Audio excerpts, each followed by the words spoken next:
Ok, bienvenidos, bienvenidas a todos, a todas, a todes a este nuevo video que tenía muchas ganas de traer al canal y se basa principalmente en mi experiencia personal en cuanto a la vaginoplastia o también llamada reasignación de género. Es decir, yo nací con pene y me hice una cirugía en la cual, a través de ciertos procesos médicos, convierten el pene en una vagina. ¿Ok? Hasta ahí todo bien. Entonces, ¿cómo fue? ¿Cómo llego yo a esto? Es en principio parte de mi niñez, muy reprimida, muy reprimida en el fondo. Es decir, llegué al punto de reprimir tanto todo eso que ni siquiera lo pensaba. O sea, simplemente se proyectaba en mi subconsciente, en los sueños, con una persona. Es decir, cuando... Si vuelvo a decir, es decir, me matan. No, mentira. Cuando uno sueña algo, lo que sea, se sueña a sí mismo o a sí misma en primera o tercera persona. Pero yo, la protagonista de mis sueños era Emily. Era una chica de 21 años, siempre vestida de blanco, llevara lo que llevara, ropa interior, ropa formal, ropa casual, lo que sea, siempre iba de blanco. Y esta chica era la protagonista de mis sueños. Esto fue más o menos a los 10 años. A partir de ahí empecé a verla como una amiga imaginaria. Y me seguía a todos lados. Yo conversaba con ella, obviamente en la total discreción. Nunca de comentarle a mis papás, ni nada, ni a un amigo, ni a mi hermano, ni... Nadie sabía de esto. Era algo muy propio. Entonces, con el tiempo, Emily fue desapareciendo. Y digamos, tuve el resto de la infancia y primera parte de la adolescencia normal, según los estándares sociales predominantes. Cuando llego a la adolescencia empieza un cambio. Entre borracheras van y borracheras vienen, surge esa pregunta, la típica pregunta o una pregunta bastante casual de en los verdad o reto o en esas conversaciones de borrachos en las cuales se habla de cosas o se preguntan cosas bastante ilógicas. Y entre ellas la pregunta que surgía de vez en cuando era: ¿te hubiera gustado haber nacido mujer? Y mi respuesta en la mayoría de los casos era sí. me hubiera encantado tener vagina, saber lo que se siente, etc. Y de alguna forma lo decía conscientemente, pero de otra manera lo negaba. Principalmente por la infancia que tuve. Viniendo desde el jardín con mis sensibilidades y mi creatividad en base a las historias referidas a los muñecos que llevaba al jardín. Recibí mucho bullying.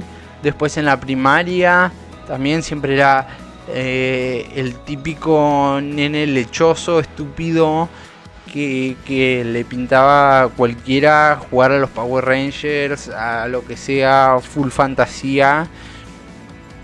Y era asqueroso, era realmente horrible vivir todo eso. Tenía un pequeño grupo de amigos en el cual yo me sentía cómodo. Y digo cómodo porque cuando me refiero a mí antes de aceptarme, me refiero a mí en masculino.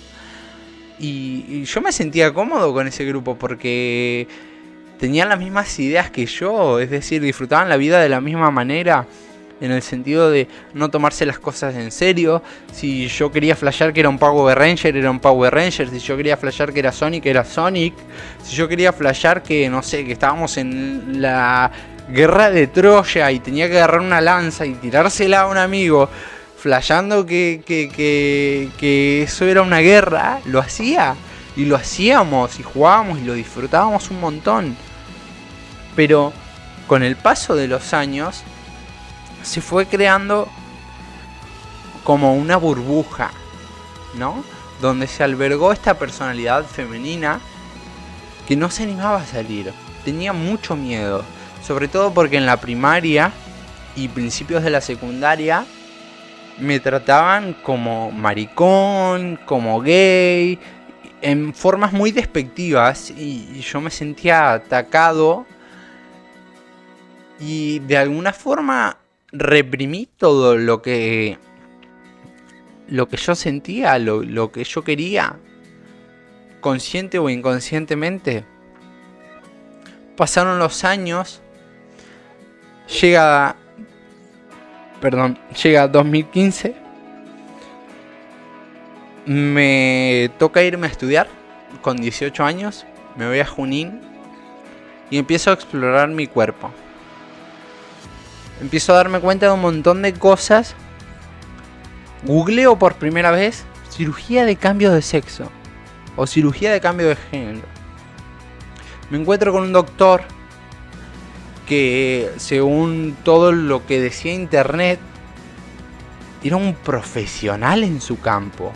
Era un capo. Era el capo de los capos en las cirugías de reasignación de género. Era el doctor Javier Belinki.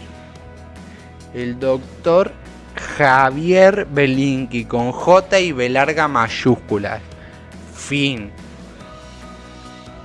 Hago una consulta con él vía mail. Le digo, hola, buen día, buenas tardes, no recuerdo en el momento en que lo envié.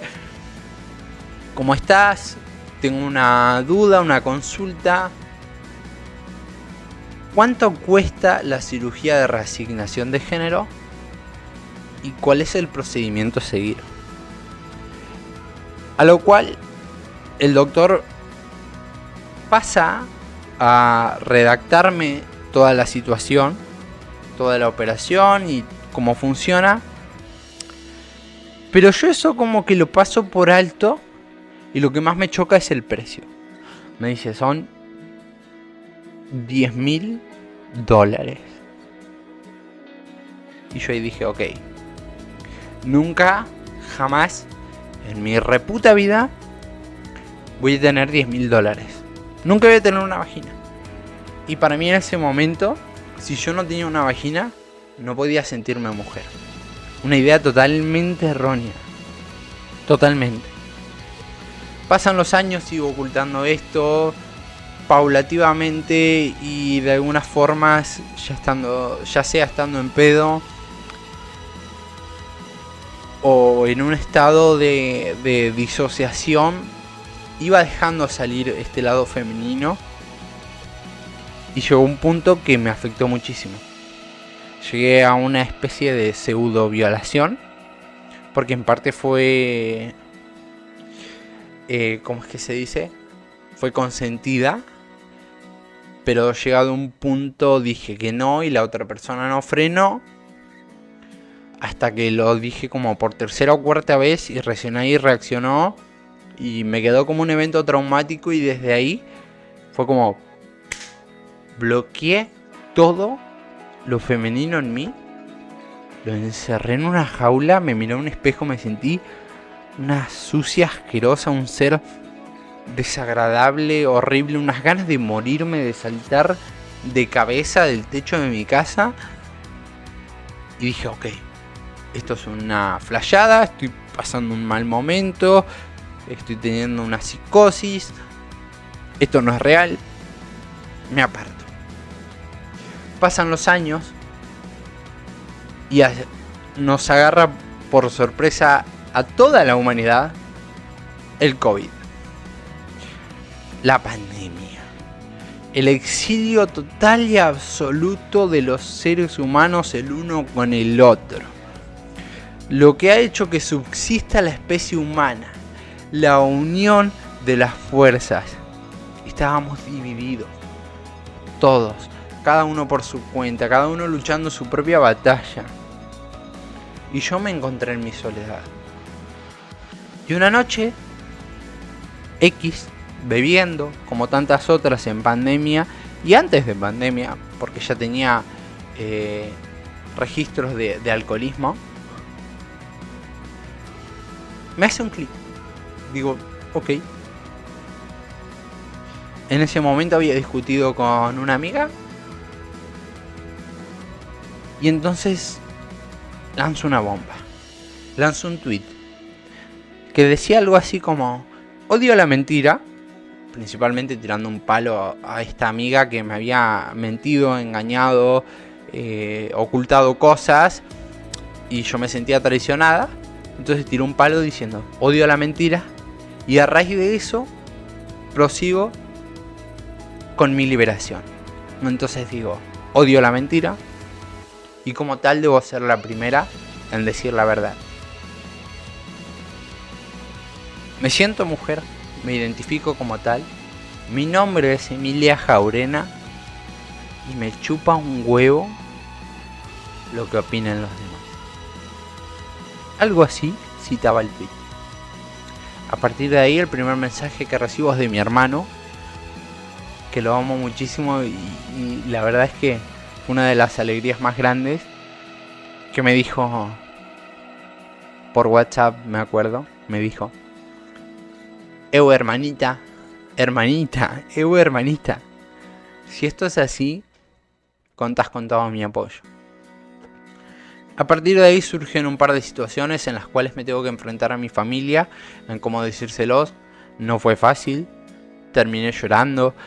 De hecho, encaré las situaciones con la idea de que me iban a echar de mi casa, de que me iban a hacer una especie de exclusión social, de apartamiento, de decir: hey, por ser lo que sos, no sos mi hija, no sos mi hijo, no sos mi hija, lo que sea, no te quiero en mi familia. Y para mi grata sorpresa recibí todo lo contrario. Tuve una familia que me apoyó y que me apoya hasta el día de hoy. Pasaron casi 2 años hasta que logré conseguir la fecha para mi operación de la cirugía de reasignación de sexo. Llegó esto mediante una amiga trans que se había operado. Entonces yo le dije: ¿cómo te operaste? Porque claro, para mí alcanzar $10.000 era imposible. Y tampoco me daba la cara para decirle a mi familia: hey, ¿me pagan $10.000 que me quiero hacer una vagina? No. Entonces ella me dice: mira, por ley, desde 2018, la obra social te lo cubre íntegramente. Recuerden este dato. La obra social por ley te lo cubre íntegramente. Preoperatorio, operatorio y postoperatorio. Entero. Entonces me informé más con mi obra social particular. Conseguí el permiso, conseguí las sesiones, las citas necesarias, y resulta que el único doctor que autorizaba mi obra social era el doctor con el que yo había consultado en aquel 2015. Hacía 6, casi 7 años atrás. El doctor Javier Belín. Fui a la sesión, a la primer consulta. Charlamos, le comenté mi situación. Le dije: ok, ¿cómo proseguimos? Me dijo: bueno, nada, una pequeña inspección para ver si tenés piel de sobra o si hay que sacar de otros lados para terminar de formar lo que sería la vagina, la cavidad vaginal. Me revisó, me dijo: está todo ok, no necesitas sacar piel de ningún lado. Y me dio fecha para la operación. 14 de marzo. No me lo voy a olvidar nunca más en mi vida. Voy. Me opero. Primeras sensaciones súper extrañas. Desde miembro fantasma. Sentir que me dolían los testículos, siendo que ya no tenía testículos. Hasta dolores horribles. El hecho de no sentir las piernas. Porque tenés que estar como 3 días en cama sin levantarte. Y por más que las piernas estén vendadas, es horrible la situación de estar en cama postrada. Un asco. A todo esto sin defecar, porque no quería defecar. Y nada, por suerte no lo hice hasta el día que el médico me dijo que tenía que hacerlo. Pasado todo esto, llega el proceso de dilatación y mantención de la cavidad vaginal. Un proceso durísimo. Durísimo. Hasta hoy en día me cuesta mucho. Y la mayoría de las personas que se someten a esta operación no pasan de la fase 2 en cuanto a los tutores vaginales. Y yo me creí tan valiente, tan fuerte, que dije: yo voy a ir más allá. Yo me chupo un huevo. Yo voy a llegar a la fase 3. ¿Y saben qué? No llegué. Y no me siento frustrada por eso. Porque yo tengo sensaciones, tengo sensibilidad, tengo orgasmos, eyaculo, como cualquier persona normal que hubiera nacido con vagina. Es una obra maestra de la ingeniería biológica. Es increíble. Conlleva un sacrificio durante muchos meses, en los cuales tenés que mantener esa profundidad, ir ampliando ese ancho. Cuesta mucho, requiere mucha voluntad. Pero si una está dispuesta, vale total y 100% la pena. Cuando tuve mi primer orgasmo, Dios, era una cosa que yo decía: wow, ¿cómo es posible unir todas esas terminaciones nerviosas en algo completamente nuevo y aún así igual o mejor de satisfactorio que antes? Es completamente loco. Completamente una locura. Y si lo desean y están decidides a esto, les invito a formar parte. Porque es una cosa maravillosa. Y me pongo a disposición de quien lo necesite. Voy a dejar mi mail en la descripción. De quien necesite apoyo, acompañamiento, seguimiento para este tipo de cirugías. Porque yo me sentí muy sola, independientemente de que mi familia me acompañó, de que mis amistades nunca me dejaron y demás. A la hora de hacer los ejercicios y a la hora de afrontar el dolor, la operación, el sacrificio, estás sola, estás sole. Entonces, a mí me hubiera gustado tener a alguien que me esté tomando de la mano fuertemente, y me esté diciendo: vos podés hacerlo, sos fuerte, vos podés. Y no me gustaría que alguien pase por la soledad de todo este proceso que yo pasé. Este es un video meramente para abrirme a la comunidad LGBT, a las personas que están interesadas en esta operación. Y me haría muy feliz acompañarlas, acompañarles. Porque para mí es algo muy importante y algo que de verdad te cambia la vida para siempre. Y para bien. Es algo hermoso. Pero es mejor estando acompañados.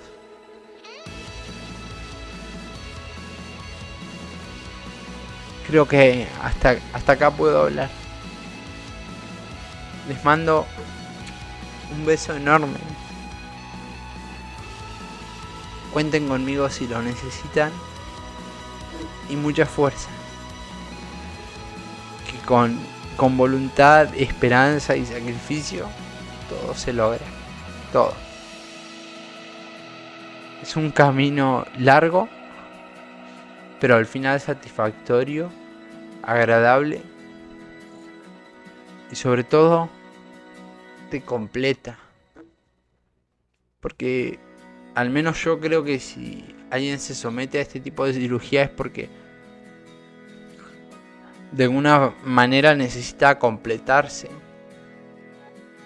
terminar de ser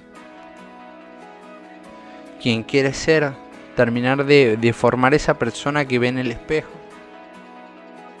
Y es súper importante para el resto de la vida de cada ser humano. Un beso a todas, a todos, a todes. Los quiero mucho. Esta es mi experiencia. Y espero leer las de ustedes en los comentarios. Y ya saben, cualquier cosa, está mi email disponible.